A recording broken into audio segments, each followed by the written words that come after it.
मिस्र जा अहराम कीअं ठहिया जवाब अची वियो। सदियूं पुराणो राज़ साइंसदाननि हल करे छॾियो। छा मां ॼाणो था त मिस्र में अहराम कीअं ठहिया? उन सवाल जो जवाब डिघे वक़्त खां साइंसदान ॻोल्हे रहिया हुआ, जंहिंमें हाणे हू कामयाब थी विया आहिनि।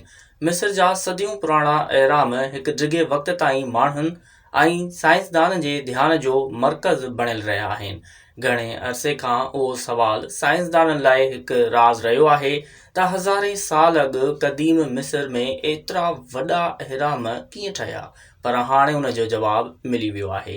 माहिरनि रेगिस्तान जे हेठां दॿियल नील नदीअ जी हिकु शाख़ ॻोल्ही आहे, जेका हज़ारे साल अॻु 30 खां वधीक अहरामनि जे चौधारी वहंदी हुई।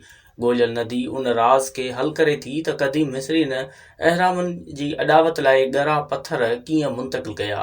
नदीअ जी उहा 40 मील डिघी शाख़ गिज़ा जे अज़ीम अहराम ऐं ॿियनि अहरामनि जे चौधारी अणॼातल वक़्त ताईं वहंदी रही ऐं हज़ारे साल अॻु रेगिस्तानी ऐं ज़रई ज़मीन हेठि दफ़न थी वई।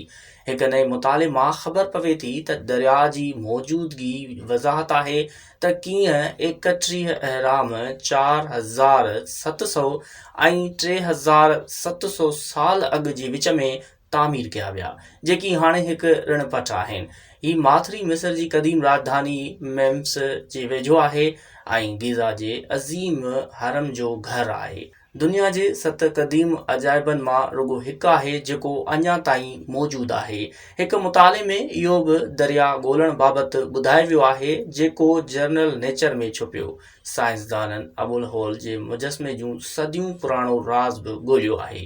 यादि रहे त आसार क़दीमा जा माहिर घणे अरसे खां उहो ख़्यालु ज़ाहिरु कंदा रहिया आहिनि त क़दीम मिस्र में अहराम जी तामीर लाइ दरिया खे इस्तेमालु कयो वेंदो हो। गिज़ा जो अज़ीम हरम हिन लिकियल नदीअ जे किनारे खां सिर्फ़ 1 किलोमीटर परे आहे।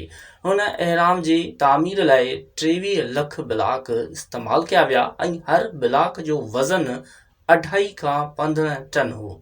माहिरनि मूजिबि अक्सर अहराम दरिया जे चौधारी मौजूदु आहिनि ऐं उहो इशारो मिले थो त ही दरिया तामीराती सामान जी मुंतक़िली लाइ इस्तेमालु कयो वेंदो हो। दरिया उन ॻाल्हि ॾांहुं बि इशारो करे थो त मुख़्तलिफ़ हंधनि ते अहराम छो ठाहिया विया।